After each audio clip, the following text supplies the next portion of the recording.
What do you do when you've had enough? You ask for an apology. Someone you love has mistreated you. A team member disrespects you. A friend takes advantage of you. Again. Should you stay quiet or should you ask for an apology? And if you do, what does that even look like? If you've had enough and decided you're not going to let it go this time, this video is for you. I'm your mentor, Jane, on the journey to build a good life with Jesus at the center. One path on that journey is to build right relationships. That doesn't mean to eliminate conflicts and misunderstandings. That's unrealistic. You won't build strong, trusting, fulfilling relationships if trying to control or keep the peace is your goal. On this path, you're transitioning from your old way of being in relationship to a new way.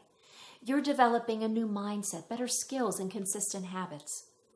When misunderstandings and conflicts happen, you're developing a new mindset that conflict isn't something to fear, but a chance to learn new things and understand new perspectives better.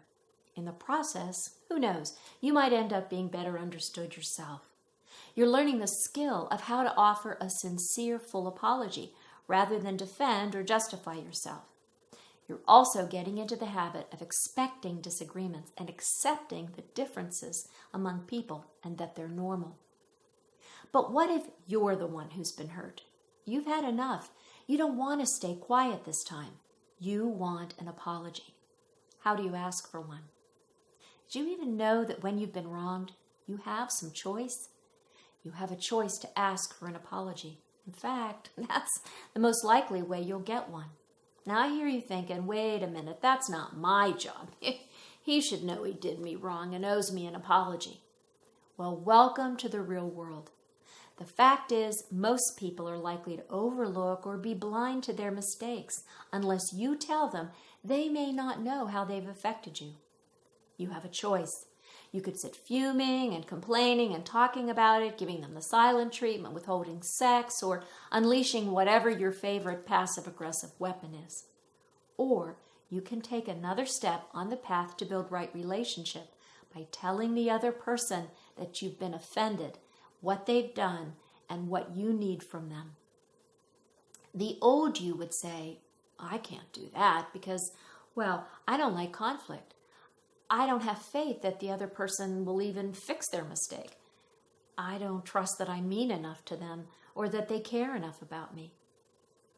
I get that asking for an apology can feel even harder than apologizing.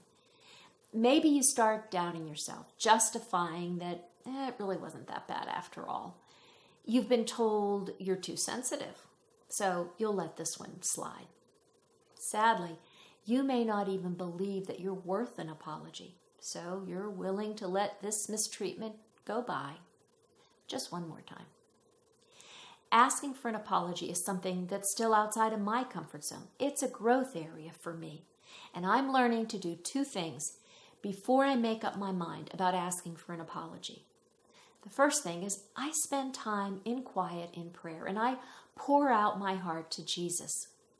Let me give you some sentence or thought starters to have that conversation with him.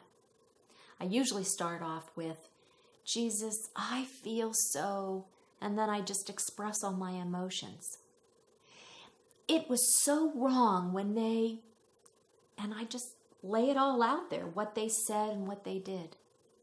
If I'm feeling confused or unsure or unsettled, I throw that out there too. Jesus, I'm confused. Help me to understand why. And then I ask him some questions. Jesus, what do you want me to know? Why has this situation happened? What should I take from it? And what do you want me to do? Jesus, should I ask for an apology? And if I should, will you help me? When you give yourself time to calm down and ask for the best guidance you can get, you're getting advice from the one person who loves you more than anyone and who has the most wisdom to offer.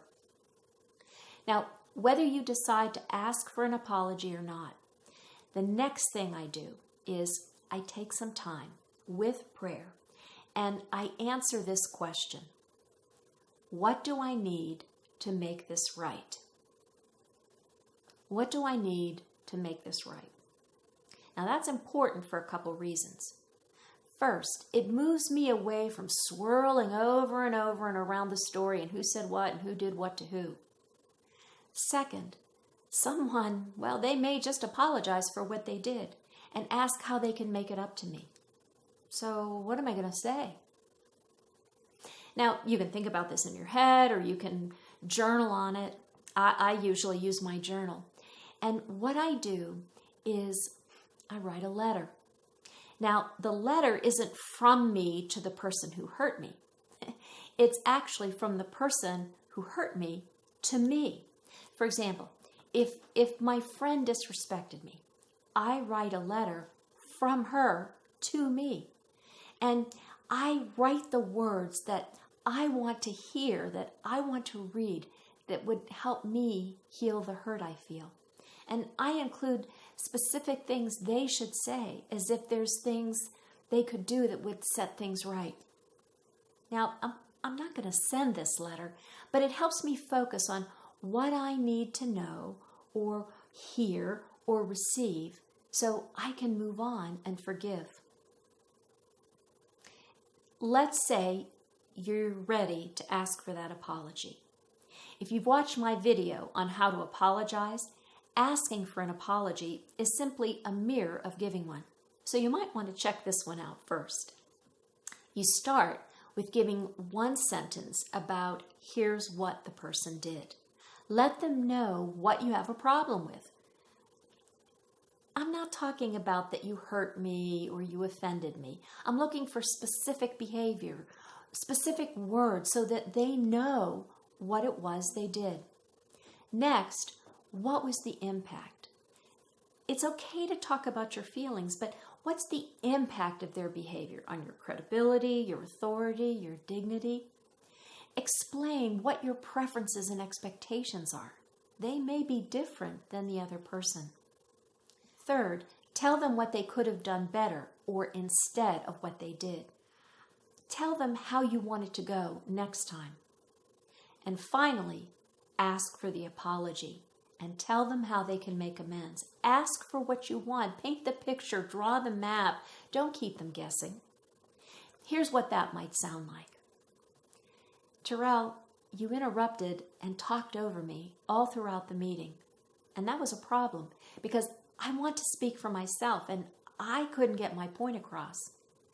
Next time, once you make your point, wait until I say what I need to say before you talk again. Please don't interrupt or talk over me. I'd like your apology and your commitment not to do that again. Now, I can hear you. Yeah, that sounds great, Jane, but that's not real. And I challenge you. Why isn't that realistic? Yeah, it won't be if you don't pray and prepare and practice. But you're on the journey to a good life with Jesus at the center. And so that means changing and learning and praying and taking risks and trying out new behaviors.